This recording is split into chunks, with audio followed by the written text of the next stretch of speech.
Olá, amigos. Eu hoje cumpro a minha promessa de entregar a vocês um curso gratuito intitulado Como Ler e Entender os Clássicos da Literatura Infanto-Juvenil.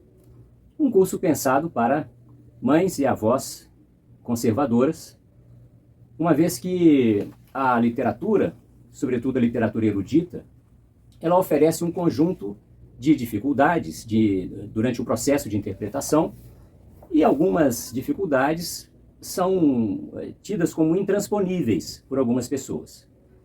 Portanto, aqui eu pretendo apresentar algumas chaves de leitura para a decodificação de alguns desses obstáculos, né, para ultrapassagem desses obstáculos.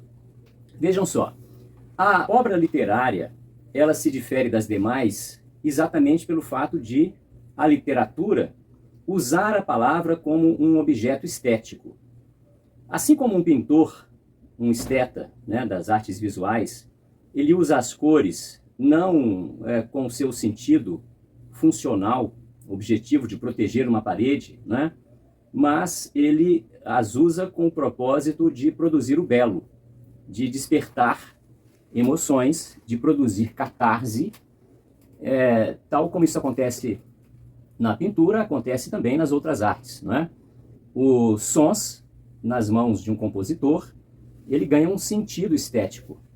Os mesmos sons urbanos que nós encontramos pela cidade podem, nas suas diferentes frequências e timbres e modulações, podem ser usados numa organização harmônica e polifônica que produza um sentido estético. O que um instrumento faz é exatamente organizar esses sons numa escala, né, com uma determinada tessitura, um determinado timbre, que coopera com esse processo de construção do belo sonoro, não é? A mesma coisa, então, na literatura.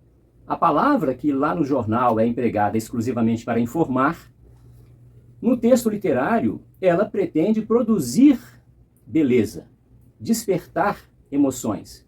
Para isso, ela recebe um tratamento estético, ela recebe um tratamento diferenciado daquele dado, por exemplo, pelo jornalista, ou pelo redator de um manual técnico de um equipamento, não é? Ou pelo redator de placas que guiam as pessoas numa cidade ou num aeroporto. Então, há no texto literário um determinado conjunto de empregos estilísticos que esse conjunto produz um efeito, produz um resultado estético, não é? Pois bem, um dos elementos que geram dificuldade de interpretação é exatamente a chamada polissemia.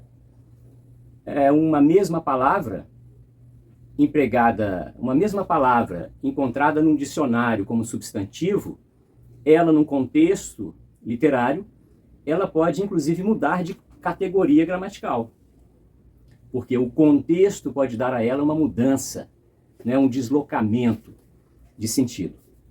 Então, a polissemia, a bissemia, são elementos que produzem ambiguidade e que geram uma espécie de embaçamento no texto, de modo que quando nós estamos diante da leitura, nós temos que estar preparados para esse processo de desembaçar o texto, como se ele fosse uma janela, não é, embaçada, que exigisse, para que eu enxergasse, para que eu passe a enxergar o outro lado, né, que exigisse a limpeza prévia do vidro.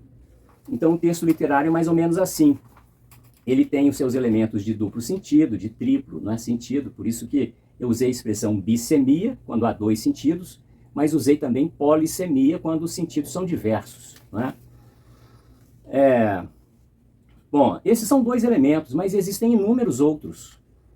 E o melhor modo de perceber a existência deles e de aprender cada conceito, cada uso, é entrando em contato com o texto literário com uma postura observadora, com uma postura exigente, sem pressa, uma postura que lê saboreando, né? Não é aquele ato de ler automático, com pressa. Isso pode ser razoável na leitura do jornal, na leitura de um livro didático, Mas uma obra literária, ela não permite pressa.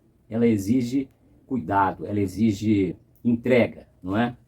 Então, eu prometi a vocês que mostraria um caminho de leitura da obra de dois escritores que são muito lidos no mês de dezembro, são muito difundidos pelas emissoras de TV, pelas plataformas didático-pedagógicas, pelos diretores de cinema, porque foram autores que escreveram para criança e que escreveram sobre o Natal. Acontece que eu estou falando para mães e avós conservadoras. E o conservadorismo tem os seus valores e os seus princípios.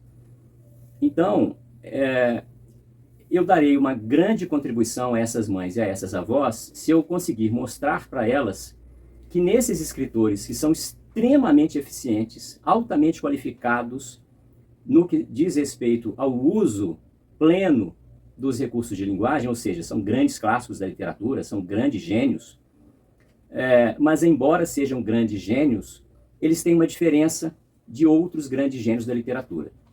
Um exemplo, Shakespeare é um autor que rasga a alma humana, coloca o homem revelado, o homem nu diante do leitor, mas não coloca o homem corpóreo.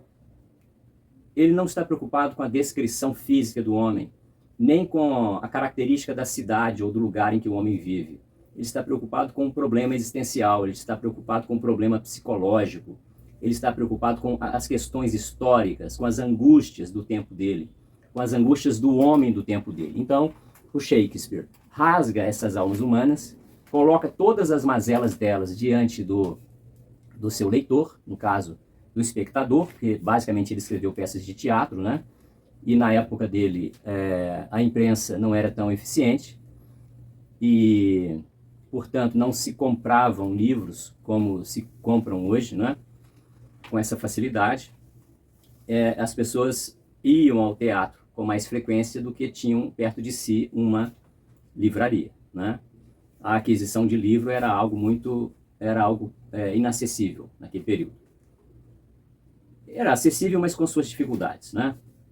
Poder-se-ia, por exemplo, pagar um copista para fazer uma cópia manual de um livro, né? Ou encomendar um livro impresso, mas como a imprensa de Gutenberg era recente, ela não era tão difundida assim no mundo, era difícil ter perto de si uma oficina tipográfica, né? Pois bem, então, a obra dele era escrita para ser encenada, não era escrita para ser lida, não é? O Shakespeare, quando rasgava o homem, rasgava e colocava ali o seu ato, não é, diante do espectador, colocava ali o seu ser diante do espectador. E o espectador que se virasse com a sua parcela de contribuição no processo de interpretação. A mesma coisa fazia Machado de Assis, a mesma coisa fazia Cervantes, a mesma coisa fazia Dante e tantos outros gênios da história. Já Oscar Wilde, ele tinha um compromisso ideológico. Ele tinha um compromisso com dois sistemas. Um sistema chamado hedonismo, outro sistema chamado socialismo. Então, eu farei aqui primeiro a leitura do conto.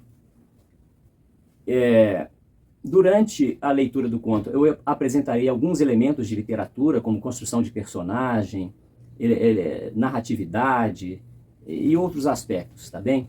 Outros conceitos. Então vamos lá, o nome da obra é O Gigante Egoísta. Eu estou aqui sentado à esquerda da tela exatamente porque à direita eu colocarei o texto para vocês acompanharem, tá bom? O Gigante Egoísta, de Oscar Wilde. Todas as tardes, ao saírem do colégio, as crianças iam brincar no jardim do gigante. Era um jardim lindo e grande, com grama verde e suave. Aqui e ali, sobre a grama, apareciam flores belas como estrelas e havia 12 pessegueiros que, na primavera, abriam-se em flores delicadas em tons de rosa e pérola e davam ricos frutos no outono. Os pássaros pousavam nas árvores e cantavam tão docemente que as crianças paravam de brincar só para ouvi-los. Então reparem que nós temos um elemento temporal, nós temos elementos da natureza, nós temos algumas cores específicas, nós temos um gigante, temos um jardim e temos crianças que saíam do colégio. Todos esses elementos são importantíssimos. Cada um deles tem um sentido, cada um deles tem um propósito nessa narrativa. Continuemos. Como nos sentimos felizes aqui, exclamavam elas, as crianças. Certo dia, o gigante voltou. Então o gigante estava ausente. Enquanto ele esteve ausente, as crianças eram felizes porque invadiam ali aquele espaço privado e brincavam nele. Ele tinha andado visitando seu amigo, o ogre da Cornualha, e ficara 7 anos com ele. E depois de 7 anos, ele já havia dito tudo o que tinha para dizer, já que sua conversa era limitada. E resolveu voltar para seu próprio castelo. Ao chegar, ele viu as crianças brincando no jardim. "O que é que vocês estão fazendo aqui?" gritou ele com uma voz muito ríspida. E as crianças saíram correndo. "O meu jardim é o meu jardim", disse o gigante. "Qualquer um pode compreender isso. Eu não vou permitir que ninguém brinque nele, a não ser eu mesmo." De modo que ele construiu um muro alto em torno do jardim e colocou um cartaz de aviso: "Invasores serão processados." Pois muito bem, meus amigos. Vejam bem, nós estamos aqui diante de um homem, um gigante, um adulto chamado de gigante e classificado como egoísta. Esse gigante egoísta simboliza algo. As crianças simbolizam um outro algo, não é isso? As crianças são puras, as crianças são ingênuas, as crianças merecem ser felizes, não é? E este gigante, que tem uma conversa limitada, não é? Que não tem muito a dizer, ele é carrancudo, ele é vazio, ele é embrutecido, ele é mau, ele é egoísta. Ora, o que é que o gigante faz nessa estrutura narrativa até aqui? Ele repele os oprimidos e ele estabelece uma divisão, né, usando aqui o direito, porque ele vai inclusive botar uma placa, né? Invasores serão processados. Em outros tempos, no tempo da barbárie, né, antes da formulação dos estados estabelecidos pela lei, estabelecidos pelo Estado de Direito, a gente poderia dizer que os invasores seriam mortos, seriam espancados, seriam expulsos, não é? Mas aqui nós estamos já num momento da história em que o que regula as relações é o direito. Então, eu vou repelir o meu invasor com o direito, ok? Portanto, esse gigante é o símbolo do proprietário, é o que detém a propriedade privada. E nós vamos ver mais adiante, eu vou deixar para depois, que o Oscar Wilde ele era uma pessoa que passou a vida se opondo à propriedade privada, tá bem? Bom, continua aqui o texto. Ele era um gigante muito egoísta. As pobres crianças agora não tinham mais onde brincar. Elas tentaram brincar na estrada, mas a estrada era muito poeirenta e cheia de pedras duras, e elas não gostavam. Começaram a passear em torno do muro depois das aulas, conversando sobre o lindo jardim que ficava lá dentro. "Como éramos felizes lá", diziam umas às outras. Então chegou a primavera. Olha, reparem que houve uma mudança de estação, não é? Uma das características da narrativa, que distingue a narrativa da descrição, do teatro, né, da dissertação, é que na narrativa o tempo passa e junto com a passagem do tempo há uma mudança de estado das coisas, ok? O estado dos personagens se altera, os elementos interiores se alteram, os elementos exteriores se alteram, há uma sucessão temporal e com ela, portanto, uma mudança dos elementos, ok? Característica essencial da narrativa. Então chegou a primavera e por todo o país apareceram pequenas flores e pequenos pássaros. Só no jardim do gigante egoísta é que continuava a ser inverno. Notaram? Eu vou parar de fazer os comentários de sentido ideológico. Falarei da forma, dos elementos formais e deixarei o sentido ideológico para depois, para deixar que vocês vivam a catarse que o conto propõe, tá bem? Eu deixarei aí as emoções, as sensações, a relação interior de vocês com o conto fluir, tá?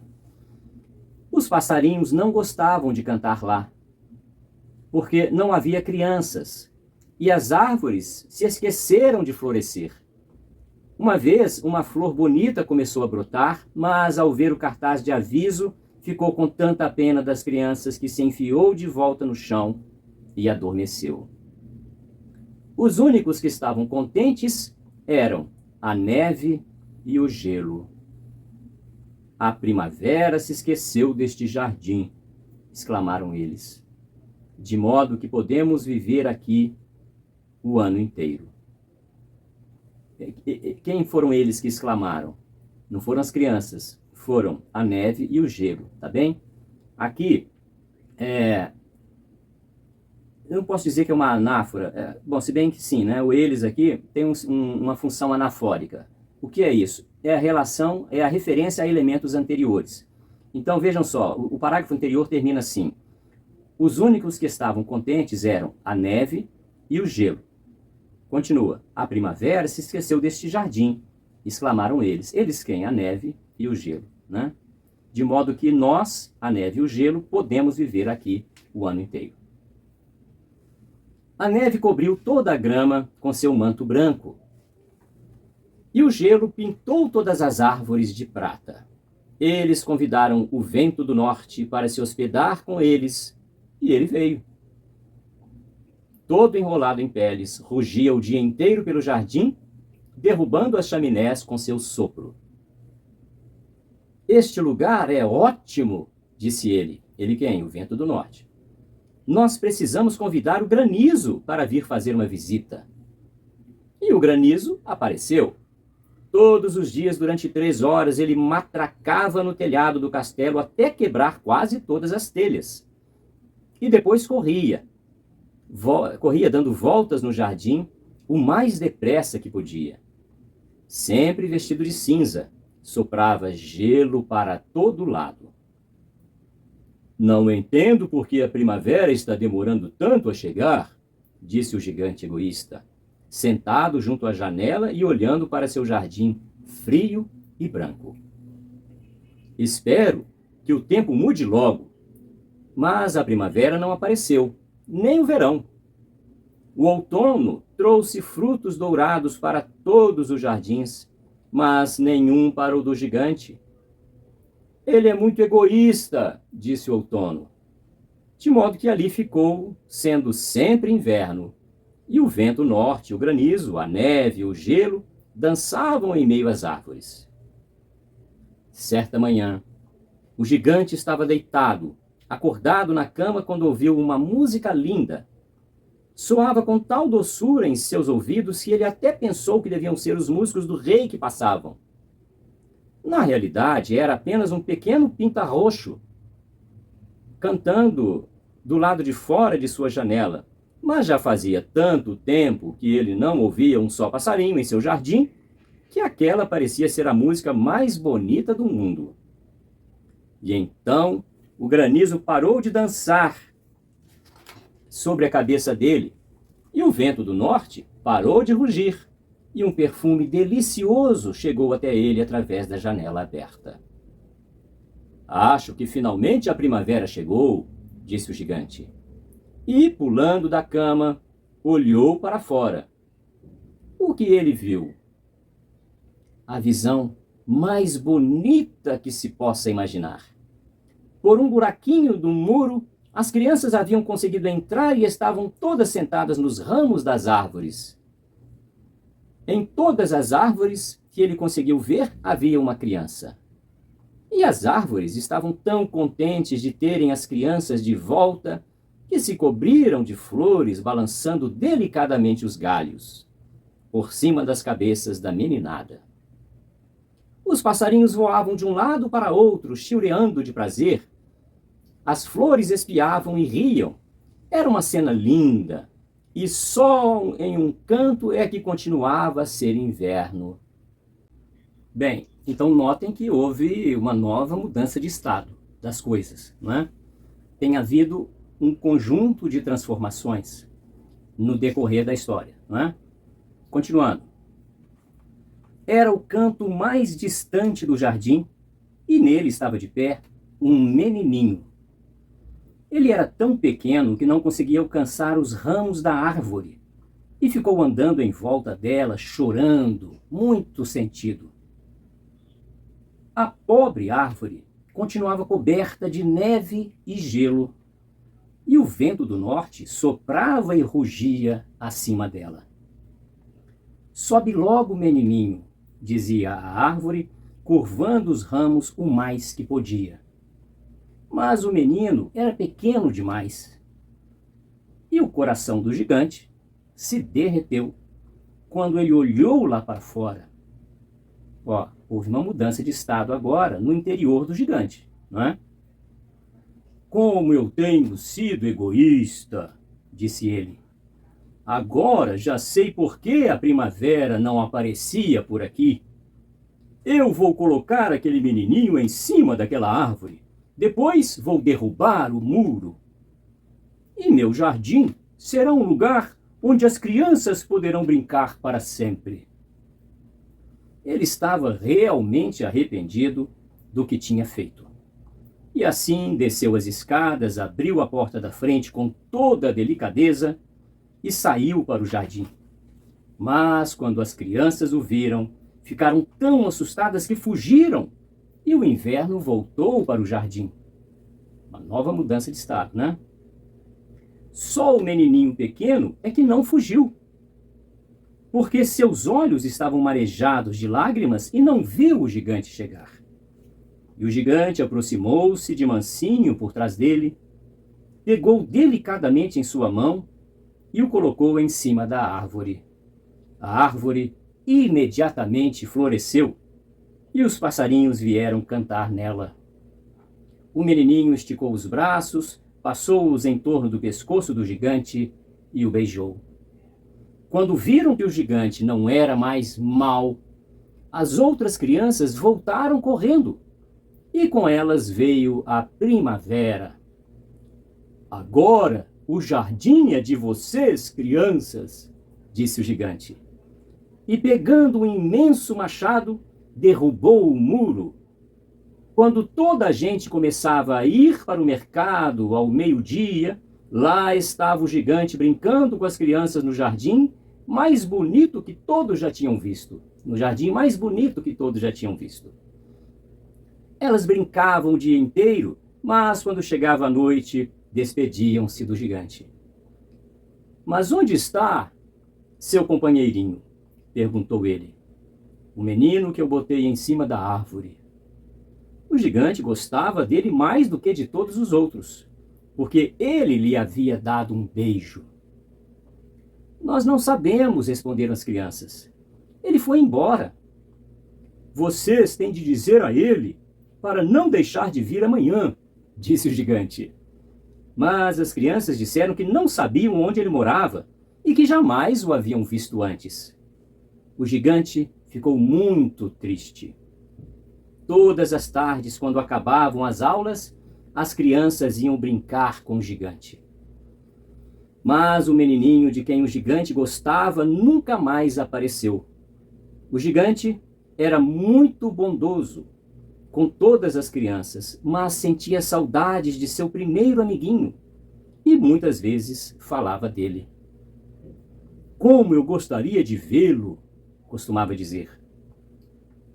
Os anos passaram e o gigante ficou mais velho e fraco. Ele já não conseguia brincar direito e então ficava sentado em uma poltrona enorme, olhando as crianças que brincavam e admirando seu jardim. Tenho tantas flores lindas, dizia ele, mas as crianças são as flores mais bonitas de todas. Certa manhã de inverno, ele olhou pela janela enquanto se vestia. Interessante que, depois da mudança interior do gigante, ocorrida em função de determinados acontecimentos externos que provocaram nele uma mudança interna, veio agora uma mudança externa, né? Passaram-se os anos, ele ficou mais velho. Ele continua belo interiormente, mas agora passou a ser velho externamente, né? Certa manhã de inverno, ele olhou pela janela enquanto se vestia. Agora já não odiava o inverno, pois sabia que este era apenas a primavera enquanto dormia e que as flores estavam descansando. De repente ele esfregou os olhos espantado e olhou, e olhou, e olhou. Era, por certo, uma visão maravilhosa. No cantinho mais distante do jardim havia uma árvore toda coberta de flores brancas. Seus ramos eram dourados, carregados de frutos de prata. E debaixo deles estava o menininho que ele amava. O gigante correu pelas escadas com a maior alegria e saiu para o jardim. Cruzou depressa o gramado e chegou perto do menino. E quando chegou bem perto, seu rosto ficou rubro de raiva. E ele disse: "Quem ousou te ferir?"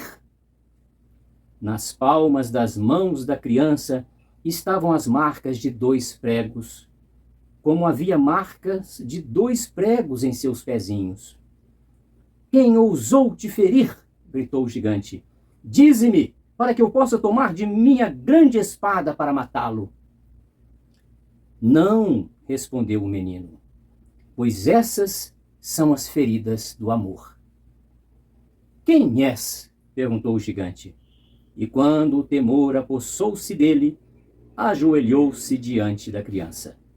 A criança sorriu para o gigante e lhe disse: "Você me deixou certa vez brincar em seu jardim, e hoje você irá comigo para o meu jardim, que é o paraíso." Naquela tarde, quando as crianças chegaram correndo, encontraram o gigante morto, deitado debaixo da árvore, todo coberto por flores brancas. Muito bem, meus amigos. Vejam só, nós estamos diante da transformação do egoísmo em bondade, do egoísmo em altruísmo, da mudança do mal para o bem. Isso colocado num discurso construído esteticamente por um escritor, como eu disse atrás, que defendia ideologicamente 2 modos de ver o mundo, distintos e complementares entre si, e muito caros a ele: o socialismo e o hedonismo. Então, o que é cada um deles e em que medida essa narrativa de sentido natalino, né, uma bela narrativa, talvez alguns de vocês tenham se emocionado, tenham chorado, tenham se condoído do sentido cristão da obra, né? E tenham percebido aí que foi concedida ao gigante a possibilidade da salvação. Esse gigante garantiu um espaço no paraíso, não é mesmo? Ocorre que, para a garantia dessa salvação, ele precisou abrir mão da propriedade privada, não é? Então, é isso que nós vamos discutir depois de nós conhecermos Oscar Wilde, ouvindo um pouco sobre a sua biografia, sobre seus traços básicos de personalidade e a respeito também de outras obras dele que mais particularmente discutem questões de individualismo, socialismo, hedonismo, existencialismo e materialismo, tá bem? Vamos conhecer um pouco o nosso escritor, para a gente continuar a discussão. Oscar Wilde teve uma excelente formação acadêmica, era um homem com uma trajetória intelectual brilhante, convivendo a vida inteira com intelectuais e artistas de altíssimo nível. Ele era, portanto, de fato, um grande escritor, como já disse, um hábil usuário da língua escrita. Ocorre que a língua é um instrumento de poder, um instrumento de ascensão social, não é? Sempre que alguém precisa ascender a grandes cargos, uma das primeiras habilidades a serem testadas é a habilidade da escrita, a habilidade da retórica, a capacidade de persuasão, tanto no discurso oral quanto no escrito, não é? E a literatura é uma área exigente, e aquele que se destaca no campo da literatura destaca-se exatamente por sua capacidade de domínio dos recursos estilísticos. Oscar Wilde dominava esses recursos, mas há nele um conjunto de características de personalidade que fizeram com que o uso da língua fosse um uso muito mais ideológico do que essencialmente estético ou puramente estético, com o simples propósito de fazer literatura. Vejam, o Oscar Wilde nasce em 1854. O Karl Marx, autor do Capital e do Manifesto Comunista, nasce em 1818. O Manifesto Comunista foi escrito por ele aos 30 anos, portanto, em 1848. O Oscar nasce, portanto, posteriormente à redação do Manifesto Comunista. E a obra mais importante do Marx, que é o Capital, começa a ser escrita em 1867 e termina sua redação em 1883. Ora, o nosso conto, O Gigante Egoísta, foi publicado em 1888. Portanto, Marx já tinha, digamos, já era uma pessoa conhecida no meio artístico, uma pessoa renomada, e já influenciava o pensamento no campo das artes, no campo da inteligência, no campo da intelectualidade, da literatura. Eu mencionei atrás escritores como Machado e Shakespeare, que são autores preocupados com a discussão dos problemas existenciais humanos, né? Com a natureza humana propriamente dita. São autores que escreveram para elevar o espírito humano, para elevar a percepção da sociedade a respeito de si mesma e a respeito do contexto no qual aquela sociedade vivia.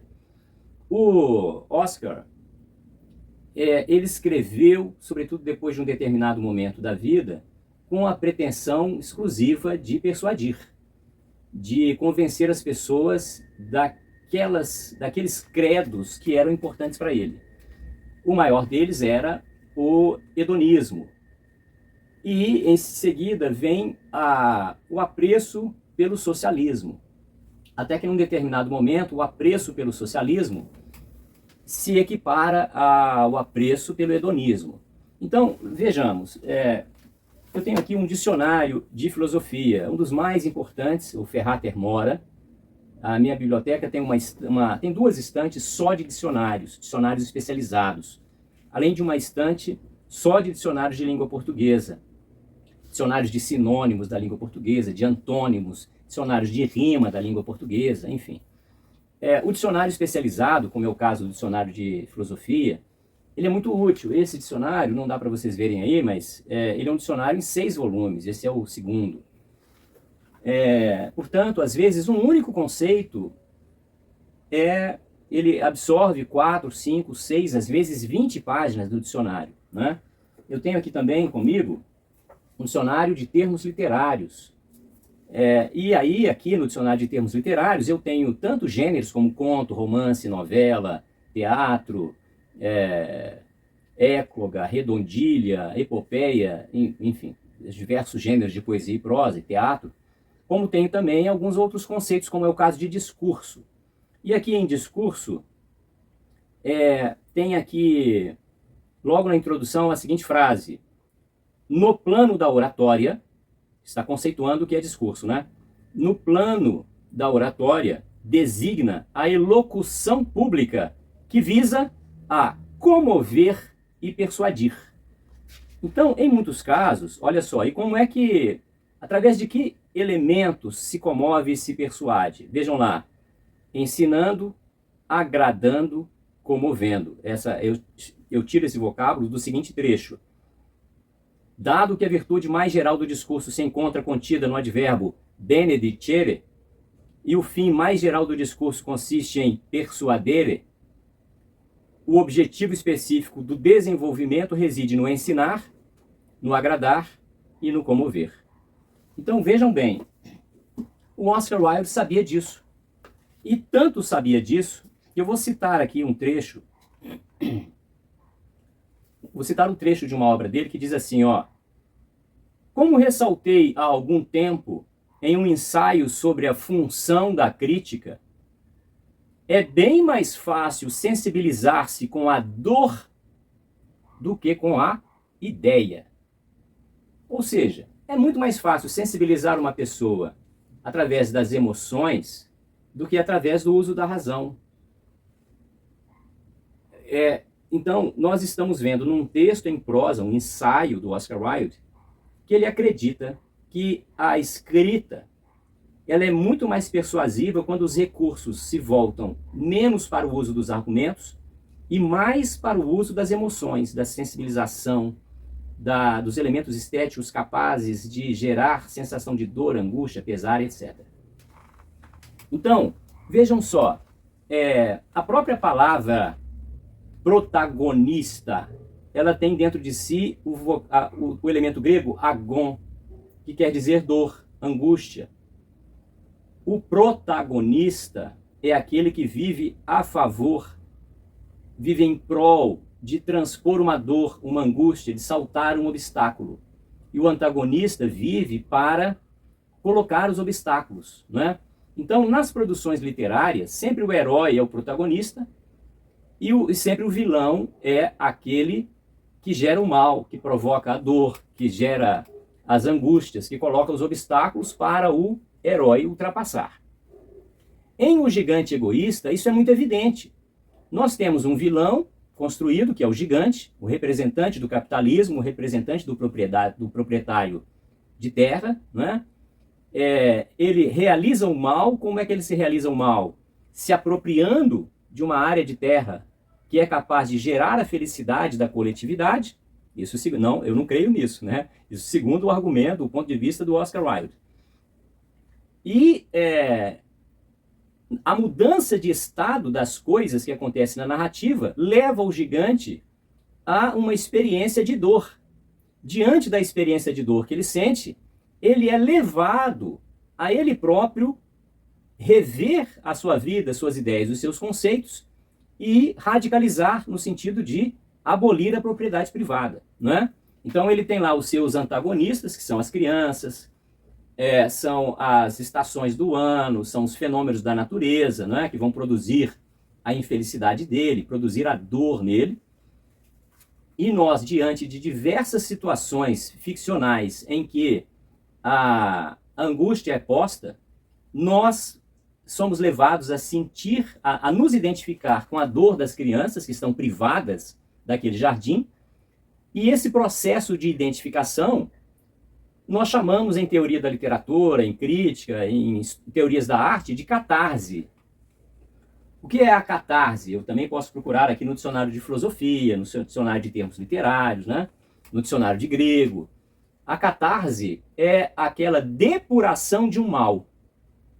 Como é que você realiza a catarse? Como é que você depura as suas angústias, os males da sua vida? Existem diferentes formas.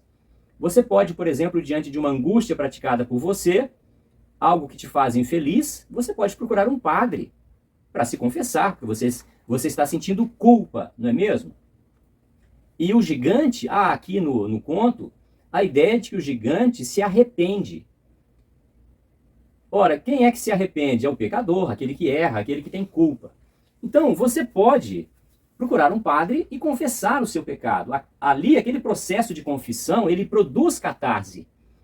Se você for uma pessoa existencialista, mais moderna, não é? Progressista ou menos crédula, você, em vez de procurar o padre, você pode procurar um psiquiatra, um psicólogo, ir para uma sessão de terapia, não é? Em vez de confessar o que te incomoda. Lá na sessão de terapia também é produzida catarse. Se você não se dá a terapia e não é católico, você pode ter uma conversa com seu pastor. Ali também, a conversa com seu pastor produz catarse.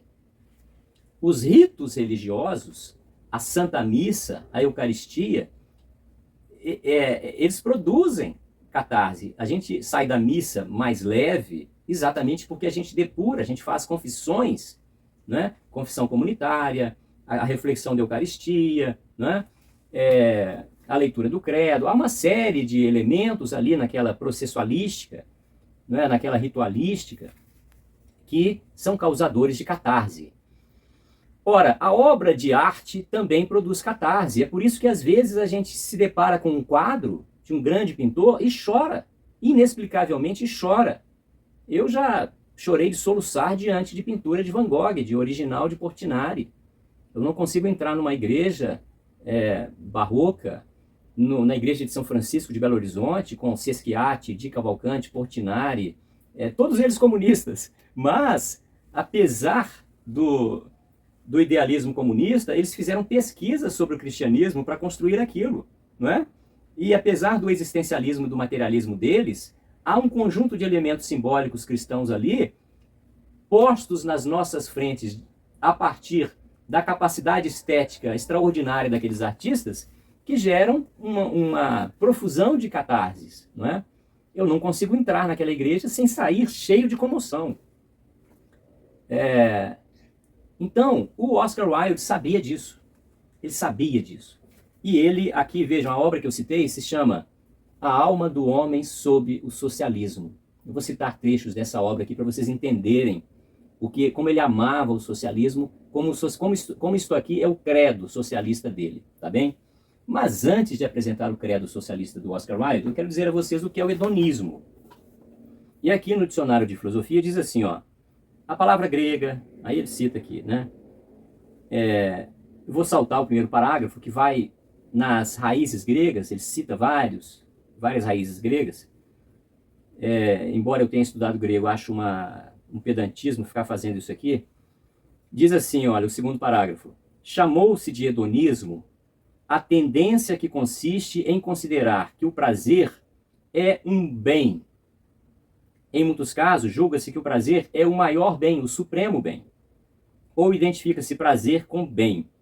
O bem em questão, em muitos casos, foi em muitos casos o bem-estar.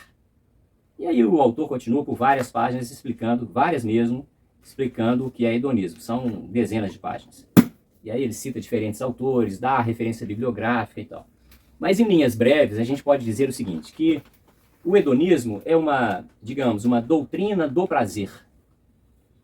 Tem a sua origem lá na Grécia, na Antiguidade Grega, mas o que importa é o seguinte, os existencialistas, materialistas, como para eles não há vida após a morte, o sentido da vida está objetivamente naquilo que o corpo pode oferecer, naquilo que a existência pode oferecer.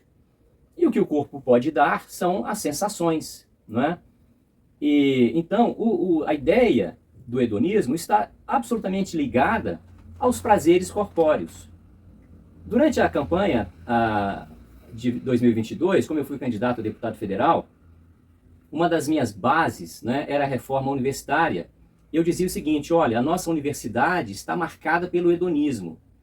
O hedonismo leva os alunos à crença no prazer como um supremo bem, e ao fazer isso, estabelece um elo muito forte com as sensações do corpo.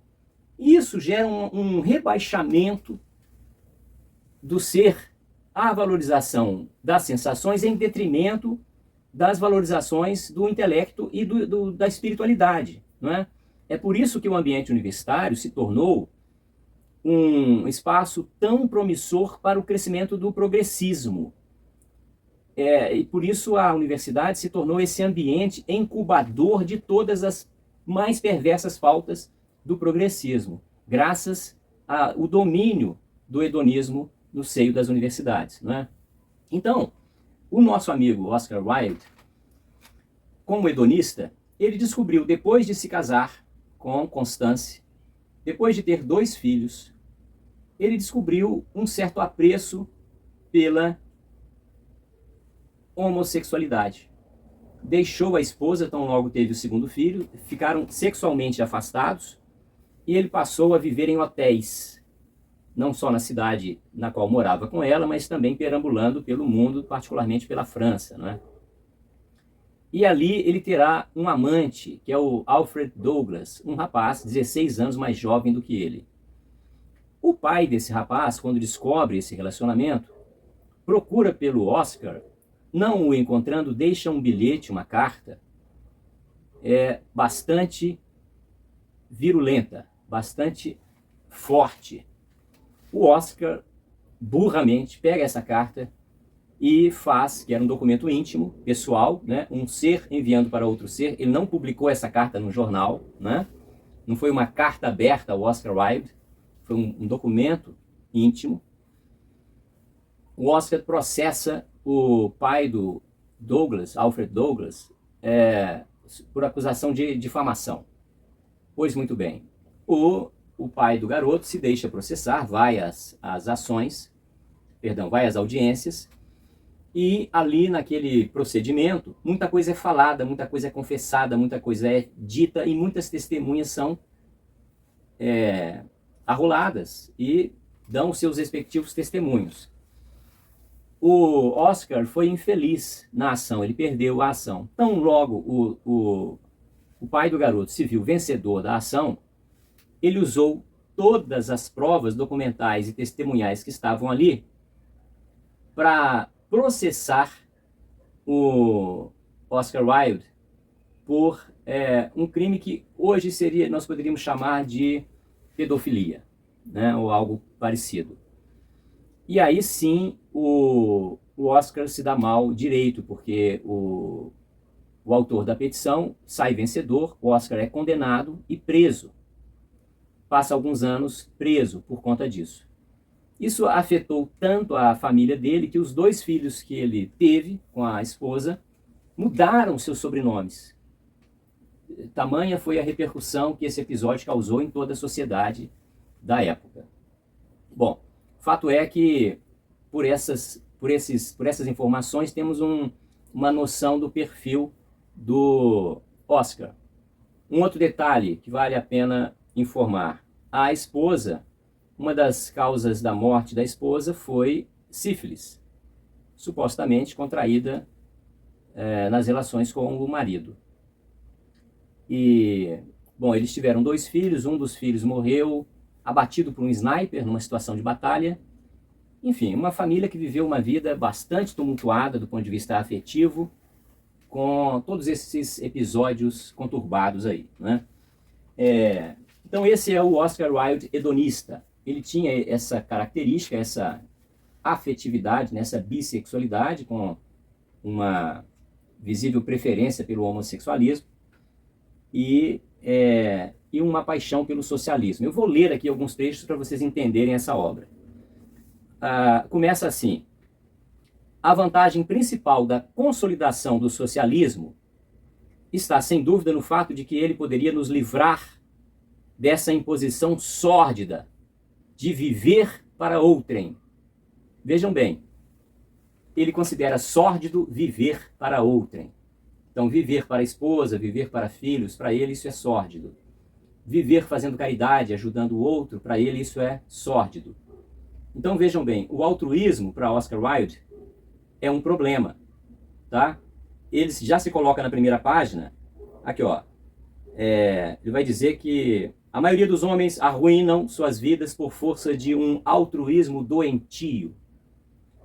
Ele então defende o individualismo e é contra o altruísmo. Logo de cara, na primeira página, ele começa a fazer defesa ao individualismo. Ora, gente, é um ataque a um elemento essencial do cristianismo, percebem? Depois ele diz assim, vejam: caridade degrada e desmoraliza. No que estão perfeitamente certos, a caridade cria uma legião de pecados. Vejam como ele inverte a essência dos conceitos, né? Diz mais: com o socialismo, Tudo isso naturalmente será mudado. Não haverá pessoas enfiadas em antros e em trapos imundos, criando filhos doentes e oprimidos pela fome, em ambientes insuportáveis e repulsivos ao extremo. Aí ele continua. A segurança da sociedade não dependerá, como hoje, das condições climáticas. Aí ele chega a esse extremo. Se cair uma geada, não teremos uma centena de milhares de homens desempregados, vagando pelas ruas em estado repugnante de miséria, implorando esmolas ao próximo. Cada cidadão há de compartilhar da prosperidade e felicidade geral da sociedade. E se vier uma geada, ninguém será prejudicado. Gente, é impressionante como ele é uma espécie de precursor do progressismo.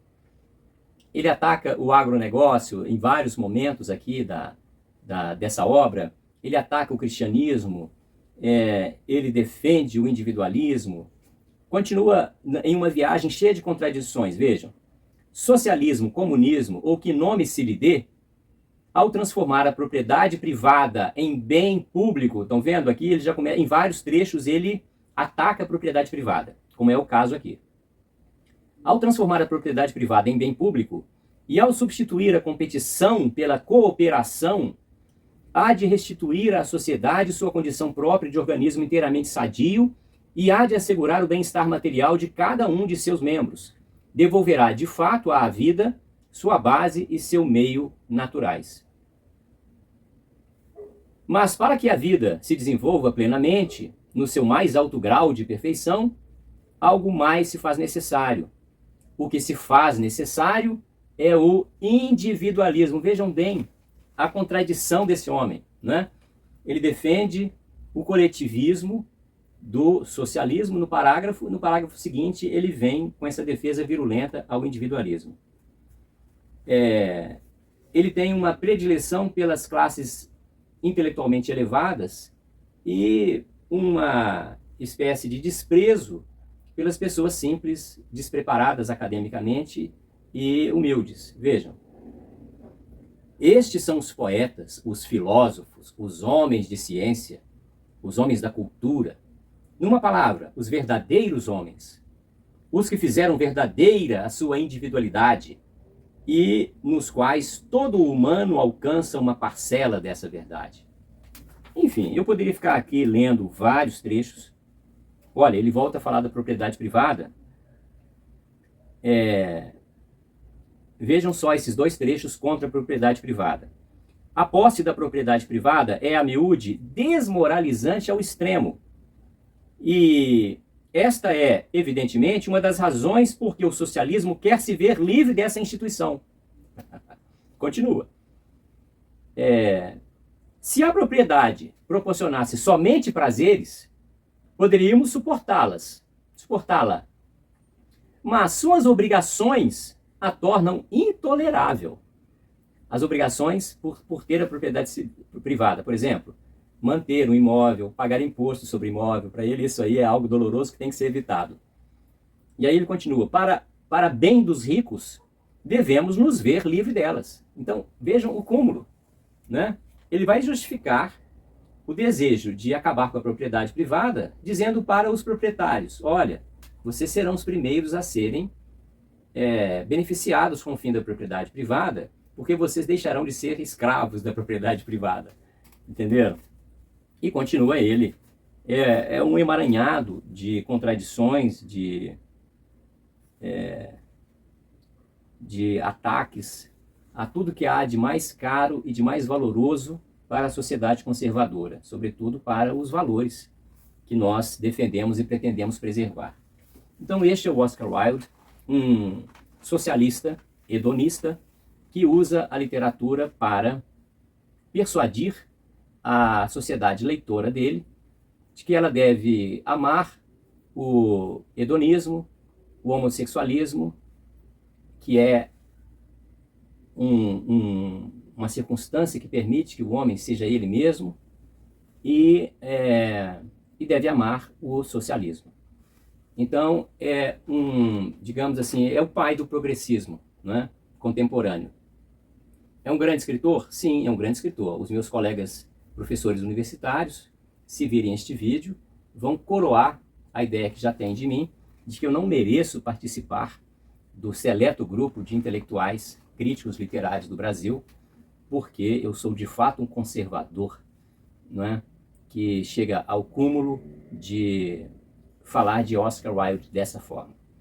Eu reconheço a importância da obra dele, o valor da obra dele, mas eu aconselho aos pais que, quando os filhos tiverem obrigação escolar e acadêmica de ler alguma obra do Oscar Wilde, que leiam juntos. E que, durante a leitura, façam perguntas aos filhos. Perguntas provocativas. Filho, o que é que simboliza para você essa transformação ocorrida com o gigante? Você acha certo que a ideia de propriedade privada seja atacada dessa forma? Você considera correto o fato de ele ter alcançado o perdão de Cristo, a salvação oferecida por Cristo, só depois que ele aboliu a propriedade privada? Tudo aquilo que estiver no conto que te incomodar, não só nesse, mas qualquer obra, né? Tudo aquilo que estiver na obra, que você estiver lendo com seu filho, que incomodar os seus valores, os valores da sua família, aquilo que você considerar correto, leve ao seu filho como pergunta. Provoque o seu filho a chegar àquela conclusão, através de uma pergunta que vá ao cerne, que vá à raiz da questão. Se você fizer assim, você ajuda a desenvolver o raciocínio crítico, você não chega com a resposta pronta, né? E você provoca nele aquele posicionamento mental que é importante que tenhamos durante a leitura de qualquer texto literário, que é o posicionamento inquiridor, o posicionamento que interroga, que questiona, que levanta perguntas centrais, fundamentais à compreensão dos aspectos mais importantes do texto. Tá bem? Então ficamos por aqui. Essa foi uma aula sobre o gigante egoísta de Oscar Wilde, mas também preocupada com a percepção de certos aspectos literários e particularmente do uso ideológico que alguns escritores dão às suas obras literárias. Hoje em dia, particularmente, há muito mais autores de panfletos do que estetas no campo da literatura. Você pega um romance contemporâneo, pega um conto, uma novela, uma peça teatral contemporânea, do modernismo para cá isso se acentuou, não é?